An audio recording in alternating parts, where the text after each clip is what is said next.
Do you hear any words? Can you tell what is being sent or what is being communicated? Transformers? Sorry? Transformers? Maybe. All right. Interesting, isn't it? You'll be amazed. Take a look at here. Let me just move this here. CQ, CQ, CQ. Anyone out there? Seeking you, seeking you, seeking you. Anyone out there? This is KJ5XF. KJ5XF. CQ, CQ. So it's like saying, hello, hello, this is Sully. Anyone out there? Right? So, this is a station from the USA, I think. Yeah. KJ5. Mutalip, what do you think? KJ5. N3TDE. I think this is from. I'm not sure about the call sign.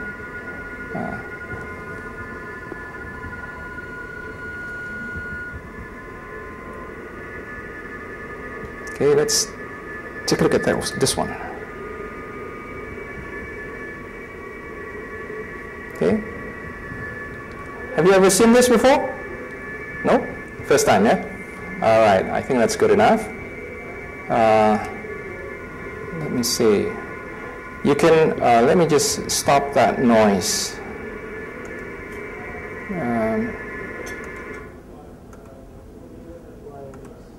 You can use wires to link or to establish internet connection. So that means you've got a PC, you've got a radio, okay, you hook it up to this device, and then hook this device up to your PC, and this goes to your antenna, and then it's just a matter of using your walkie-talkie to access the internet. Okay, so your walkie-talkie has got this buttons. This generates DTMF tone. If you can hear it, there you go. Okay, that will allow you to access the internet. Another method, that's the device that will link your radio to your PC. Another way is to use D-Star. Again, if we have time, I'll play that clip. I'm going to skip that and go back to, let me see.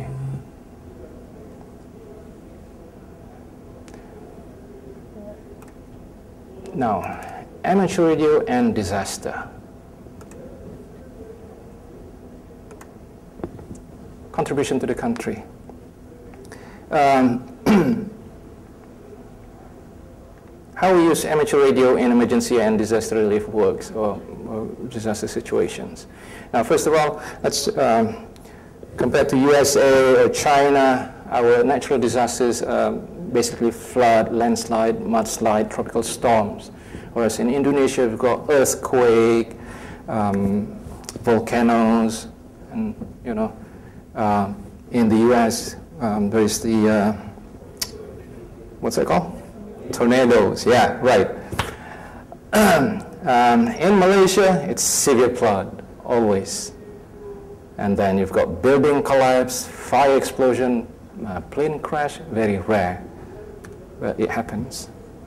For those of you who are not from Malaysia, severe floods, especially monsoon season. We're talking about northeasterly wind from the South China Sea, bringing lots of heavy rain. And back in the 70s, from 1920s, okay, there were records of rainfall in these states, 1, 2, 3. All these states flooded 1920s. Also Johor. 1970s, once again. 2006, 2007, once again. 2006, 2007, here. And 2007 to 2008, between December and January, it was the state of Pahang. Okay? Here's some pictures of that. This was in Johor. southern state. And this is in Pahang. So when this happened, we were called to help the emergency response agencies to communicate with each other. Landslide. This is Bukit Antarabangsa, where the landslide happened. This is the picture just before the, well, a couple of days before the incident, and that's after the incident. It doesn't look much, is it? Okay? To know how serious it is, there you are. Notice the pile-up and how high that is. The dirt that need to be moved. Now, by the way, this street is blocked, I think, about 1.5 kilometers by dirt. So that's why the residents couldn't go out of their house.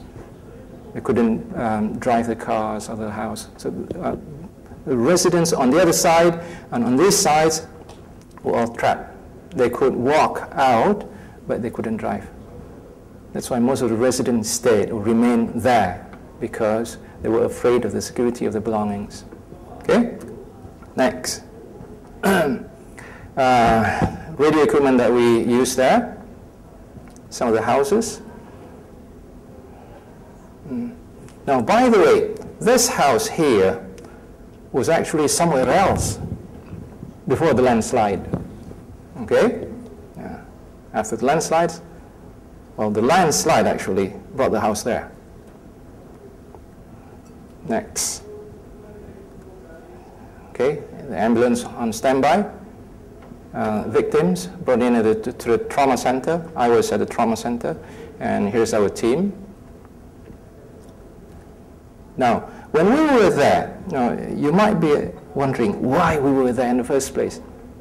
When we were there, we didn't do any rescuing, we didn't do any CPR. All we did was use radio to communicate. Why? Because mobile phones could not be used. Everybody wanted to use mobile phone, so the mobile phone network got jammed. The police have got their own radios, the bombers got their own radios. They could not talk to each other because they're using different frequencies. And then people from the Ministry of Health, doctors and whatnot, they've got their own walkie-talkies. However, there was no coverage. The word used was coverage. I remember the medical commander asked me, "Saleh, does your radio have coverage here?" I said, "Yes, virtually anywhere." Okay, so that's why we were there.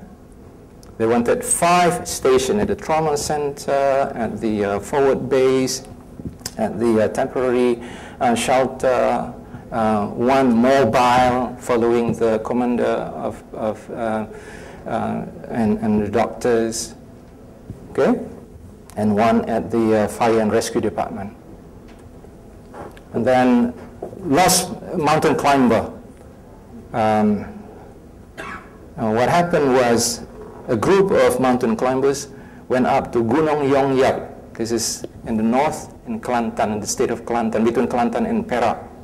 14 went up, 13 came down. No one realized, or no one knew what happened to the other guy until they got back to the foot of the hill, And then we mounted a rescue team. These are the police air wing. This is our coordinator, the radio equipment that we use there to help everyone. You remember a building collapse in PJ? Again, we were there. We were called. Recently, 2 jungle trekkers went to Semanye and Broga forest, if you will. Okay? 1 came out, the other one didn't know what happened. So the person who got out filed a police report. We mounted a search and rescue. We were called in again to assist with communication, because when we